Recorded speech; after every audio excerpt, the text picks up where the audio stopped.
Hello friend, welcome to my YouTube channel Technical Question Hub. मैं हूं आलोक रंजन और मैं लेकर आया हूं आर ओ प्लान का नेक्स्ट प्रश्न। और आज का प्रश्न है प्रेशर सेंड फिल्टर क्या है, या मल्टीग्रेड फिल्टर क्या है, या सेंड फिल्टर। ये तीनों नाम एक ही के हैं, चाहे आप उसे प्रेशर सेंड फिल्टर कह लो, मल्टीग्रेड फिल्टर कह लो, या कहीं कहीं उसे सेंड फिल्टर भी कहते हैं।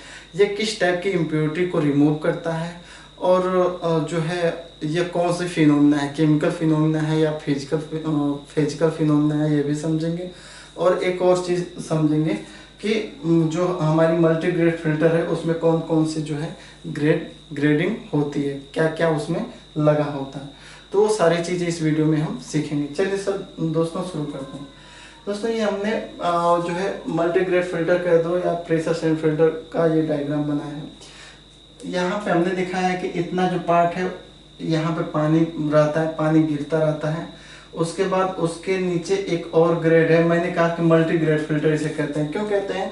क्योंकि इसमें बहुत सारे ग्रेड हैं। ये हमारे वाटर के ग्रेडिंग इतने चैम्बर में होगी। उसका जो है फाइन सेंड है, फाइन सेंड की इतनी ग्रेडिंग है। उसके बाद इसी पे ग्रेवल्स हैं जो 1/2 इंच यानी हाफ इंच के, जो हाफ इंच साइज की इसमें ग्रेवल्स हैं। 1 इंच यानी कि 1 इंच की जो इसमें 1 इंच साइज की इसमें पेबल भी लगी होती हैं। तो इसमें ढेर सारे ग्रेड हैं। यहाँ पे देखो वाटर की अलग, फाइन सैंड की अलग, ग्रेवल्स की अलग, पेबल्स की अलग। इसीलिए इसको कहते हैं मल्टीग्रेड फिल्टर, क्योंकि इसमें ग्रेडिंग है। यहाँ पे जो है फाइन सैंड है।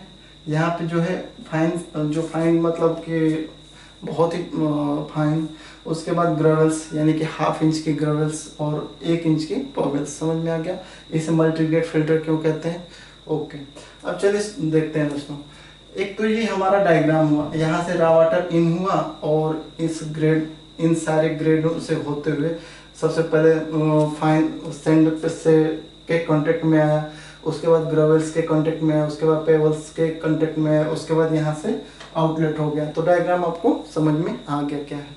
अब चलते हैं देखते हैं कि ये किस टाइप की इम्प्योरिटी को रिमूव करता है। दोस्तों जो अपना मल्टीग्रेड फिल्टर होता है या प्रेशर सेंड फिल्टर, वो हमेशा जो इम्प्योरिटी रिमूव करेगा वो अनडिजोल्व वाटर में जितनी भी अनडिजोल्व इम्प्योरिटी हैं उन्हें रिमूव करेगा।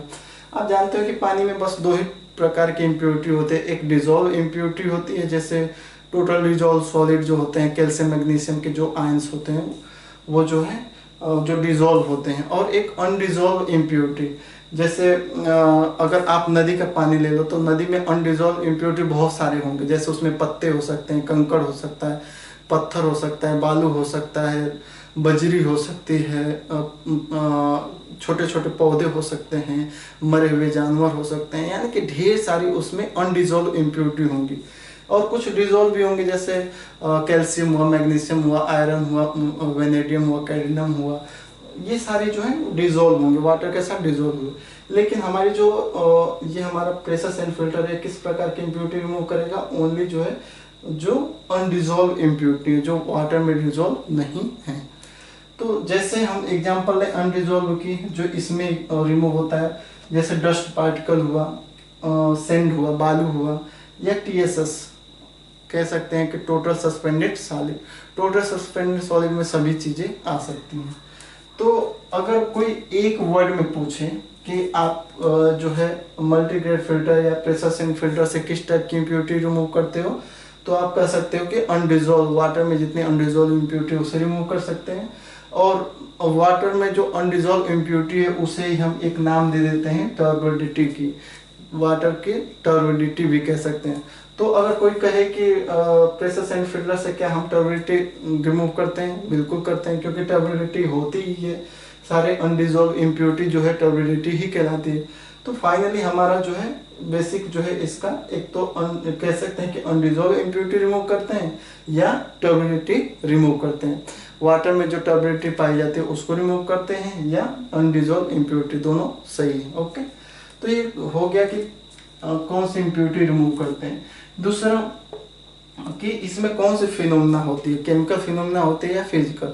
तो दोस्तों इसमें फिजिकली ही हम सब कुछ करते हैं, इसमें कोई भी केमिकल रिएक्शन नहीं होते, फिजिकली टोटल है। उसके बाद हमारा जो है इसमें क्या क्या होता है, इसके अंदर जो है क्या क्या होता है। तो इसके अंदर सबसे पहले फाइन सैंड होते हैं, उसके बाद 1/2 इंच के ग्रेवल्स होते हैं, उसके बाद 1 इंच के पेबल्स होते हैं। और जो है दोस्तों इनके साइज जो है घटबढ़ हो सकती है, अकॉर्डिंग टू रिक्वायरमेंट इनकी साइज भी अलग अलग हो सकती है, पेबल की साइज, ग्रेवल्स की साइज, है ना दोस्तों। तो ये इसकी कंस्ट्रक्शन है, मतलब इसके जो है इसके अंदर क्या क्या है वो भी आपको पता चल गया। नेक्स्ट क्वेश्चन आप समझिए कि इसमें जो है पेबल्स ग्रेवल्स लगाने का क्या काम है, और इनकी जो साइज है, ये जो है साइज इनकी बढ़ते क्रम में क्यों, पहले सबसे छोटा, उसके बाद उससे बड़ा, उसके बाद सबसे बड़ा, यानी कि फाइन जो है बहुत 1/2 इंच से कम ही होंगे, एक तरह से आप समझो तो 0.5 mm की हो सकते हैं जो फाइन सैंड है। उसके बाद उससे बड़े साइज लगा दिए हमने उसी में, जैसे 1/2 इंच का ग्रेवल्स लगा दिया, उसके बाद 1 इंच का लगा दिया, मतलब और बड़े साइज के यहाँ पे ग्रेडिंग दे दी या पैकिंग दे दी। तो ऐसा क्या है, ऐसा रीजन क्या है, हम इसको लगाते क्यों हैं, हम पेबल्स ग्रेवल्स का यूज क्यों करते हैं, हम बस इसमें पूरा बालू ही भर दें, पूरा सैंड ही भर दें, क्योंकि मेन जो है जो इम्प्योरिटी रिमूव का काम, जो है इम्प्योरिटी रिमूव करने का जो मेन जो काम है वो क्या करता है, फाइन सैंड ही करता है, बालू ही करता है, क्योंकि वो इतना फाइन होता है, इतना फाइन सैंड होता है कि इसमें जितनी भी हमारा डस्ट पार्टिकल हुआ, सैंड हुआ या टोटल सस्पेंडेड सॉलिड हुए, वो सब बात ऊपर ही यहीं पे जितना भी है ना फाइन सैंड, यहीं पे वो सारी इम्प्योरिटी यहीं पे ट्रैप हो जाएंगी, वो नीचे आ ही नहीं पाएंगी। जितने भी हमारे जो है चाहे वो टोटल सस्पेंडेड सॉलिड हो या सैंड हो, कुछ भी हो, तो वो सारे के सारे यहीं पे ट्रैप हो जाएंगे। बाकी ग्रेवल का काम उतना ज़्यादा नहीं है, ना ही पेबल्स का काम है।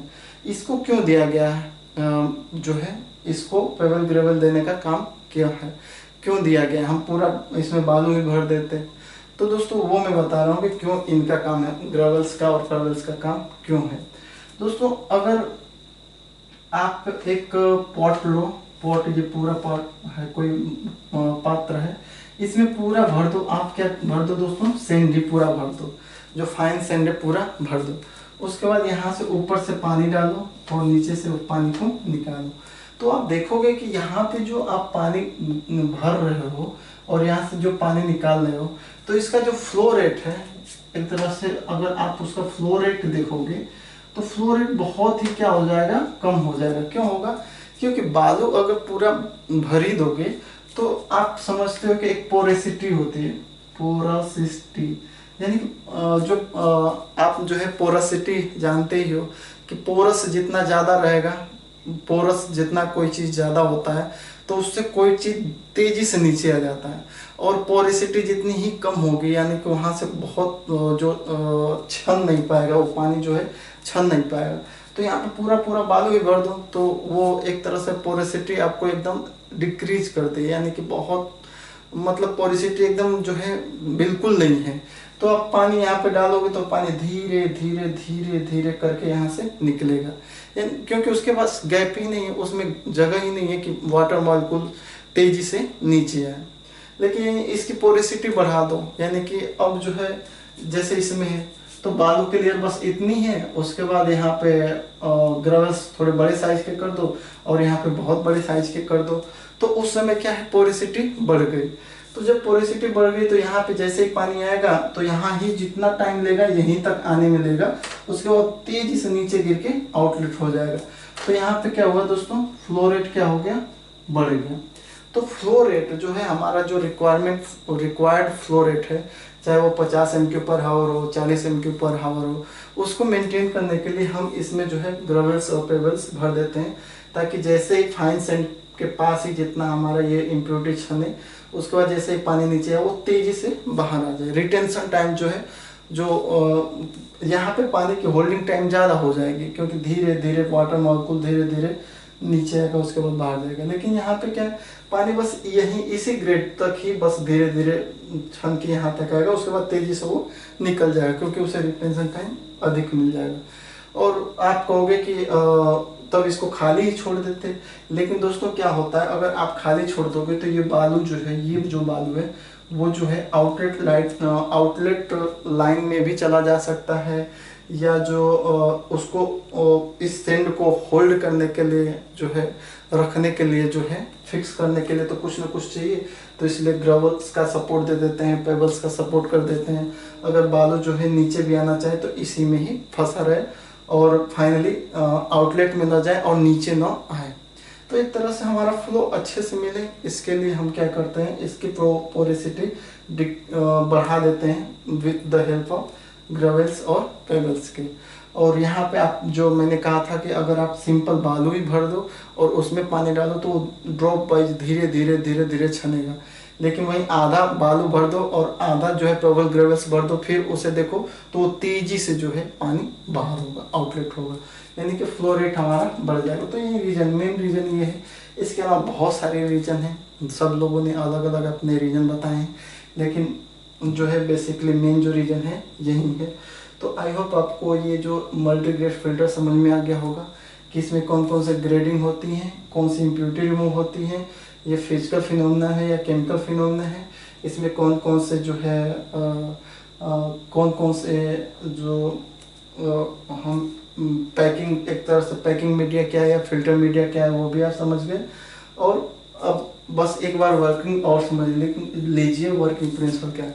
रॉ वाटर आया, यहाँ पे पूरा पानी जो है बालू से पास हुआ, ग्रेवल्स पे आया, पेबल्स पे आया और निकल गया।